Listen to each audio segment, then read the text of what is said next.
सहारा India VS किसान। जी हाँ दोस्तों, सहारा इंडिया वीएस किसान और ये सरकार। दोस्तों, आज हम आपके लिए ये वीडियो बनाने जा रहे हैं। ये वीडियो अपने आप में बहुत महत्वपूर्ण है और आज हम आपको बताने वाले हैं कि किस तरीके से यहाँ पर यानी कि भारतवर्ष की ये सरकार निवेशकों के हितों में कितना कारगर काम करती है और किसानों के हितों में कितना कारगर काम करती है। आज हम बात करते हैं अगर हिंदुस्तान के किसान की, तो दोस्तों आपने अक्सर देखा होगा कि किसानों का ऋण माफ़ ये सरकार करती है और किसानों ने एक रवैया बनाया हुआ है कि छोटा मोटा चाहे कोई 10-20 बीघा का किसान है, वो भी 2 लाख 3 लाख रुपया का ऋण लेकर और जब राजनीति इलेक्शन आता है तो अपने ऋण माफ़ी की लिए थोड़ा बहुत ही यहाँ पर धरने प्रदर्शन किए जाते हैं और उनकी मांगों को पूरा कर दिया जाता है, यानी कि किसानों का जो ऋण है वो माफ़ कर दिया जाता है। जबकि इधर बात करें अगर सहारा पीड़ित या चिटफंड के पीड़ित निवेशकों की, तो दोस्तों उनका खुद का पैसा और वो अपने पैसे के लिए चाहे कितने भी धरने प्रदर्शन कर लें, चाहे कितनी भी सरकार को अपनी मांग को मनवाने के लिए कुछ भी करें, लेकिन निवेशकों के हितों में ये सरकार सिर्फ इतना काम करती है जितना ऊँट के मुंह में जीरा।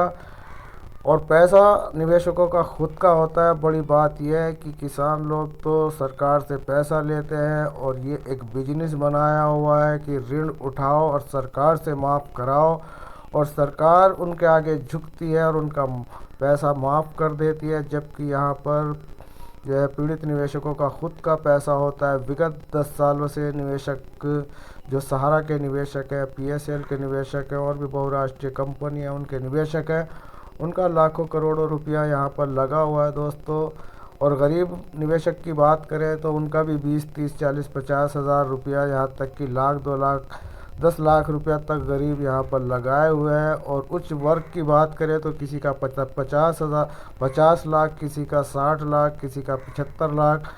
और ये परिवारों के पैसे यहाँ पर सहारा की कंपनियों में लगे हुए हैं, लेकिन सरकार उनको जो पैसा देने का ये रिफ़ंड पोर्टल खोलती है, तो दोस्तों इस रिफ़ंड पोर्टल के ज़रिए केवल 10,000 या 20,000 रुपया ही यहाँ पर निवेशकों को दिखाया जाता है, जबकि उसका खुद का कमाया हुआ पैसा इन कंपनियों में एक ही निवेशक का 20-20, 30-30 लाख रुपया लग जाता है और उसे 10,000 रुपया दिया जाता है। तो उस निवेशक के दिल पर क्या गुजरती है। तो दोस्तों आज हम बता रहे थे कि सरकार की जो नीतियां हैं वो नीतियां दोहरी नीतियां हैं।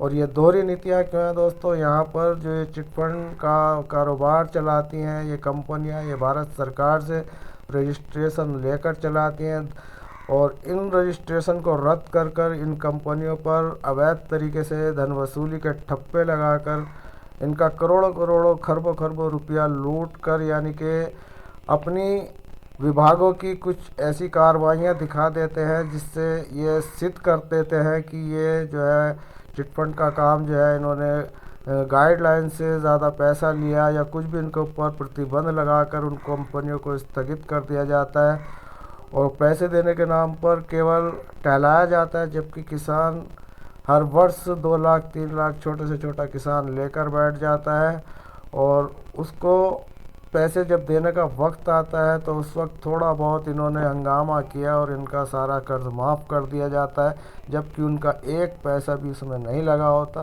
तो दोस्तों ये राजनीतियाँ और ये सरकारें किस तरीके से निवेशकों का शोषण कर रही है और किस तरीके से किसानों को जो है ऋण माफ़ी के ऐलान कर रही है। आज फ़िलहाल आप अखबार उठाकर देखिए और उसमें आपको यही देखने को मिलेगा कि फला राज्य के किसानों का जो है कर्जा माफ़ कर दिया, इतने करोड़ रुपया माफ़ कर दिया, जबकि यहाँ पर निवेशकों का खुद का पैसा जो देने में ये सरकार असमर्थ दिखाई देती है। इसका सीधा सीधा मुख्य कारण ये है कि गरीबों का अरबों खरबों रुपया जो चिटफंड की सैकड़ों यहाँ पर कंपनियां बंद की गई हैं जिनका अरबों खरबों रुपया इन लूट कर बैठे हुई है, विभागों से कार्रवाइयाँ करवा कर और वो पैसा अपने हितों में लगाती हैं। और बड़ी कंपनियां से पहले तो दोस्तों इनसे अपने इलेक्शनों के लिए चंदा वसूली करते हैं, फिर इनको संरक्षण देते हैं और फिर इनका जो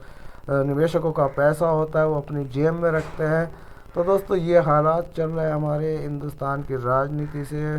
फ़िलहाल हमारा आपसे यही कहना है, पहले भुगतान फिर मतदान। तो दोस्तों इस बात का ध्यान रखना कि हम वोट जब ही देंगे जब हमारा पैसा दिया जाएगा, नहीं तो हम वोट नोटा को का बटन दबाएंगे। तो दोस्तों मिलता है फिर किसी नई अपडेट में। धन्यवाद। जय